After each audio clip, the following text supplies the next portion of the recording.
আমরা সবাই এখন রাঙ্গামাটির উদ্দেশ্যে যাত্রা শুরু করছি।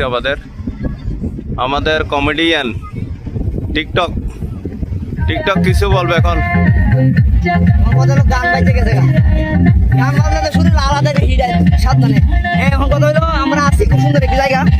এখন যাইতেছি রাঙ্গামাটির দিকে যাইতেছি না স্যার, রাঙ্গামাটির দিকে যাইতেছি আমরা। আরেকটা রাঙ্গামাটি থেকে আইছি, সরি আইছি পতেঙ্গা থেকে যাইতেছি রাঙ্গামাটির দিকে। খুব সুন্দর একটা জায়গা, খুব ভালো লাগতেছে।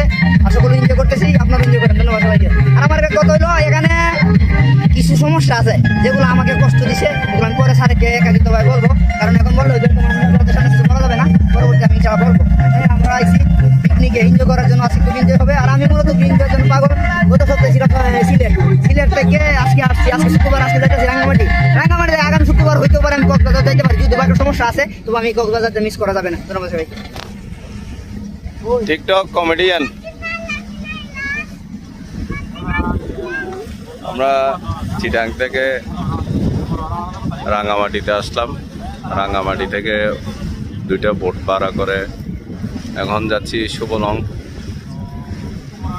আজকে সারাদিন আমাদের জার্নি হবে, বোট জার্নি। আপনারা দেখুন সবাই, কত সুন্দর একটা পরিবেশ, কুয়াশাচ্ছন্ন আকাশ, সাগর না লেকের মাঝখান দিয়ে ছোট ছোট দ্বীপ। অপরূপ একটা সুন্দর দৃশ্য ভিডিওর মাধ্যমে আপনাদেরকে দেখানোর চেষ্টা করব। সবাই সাথে থাকবেন।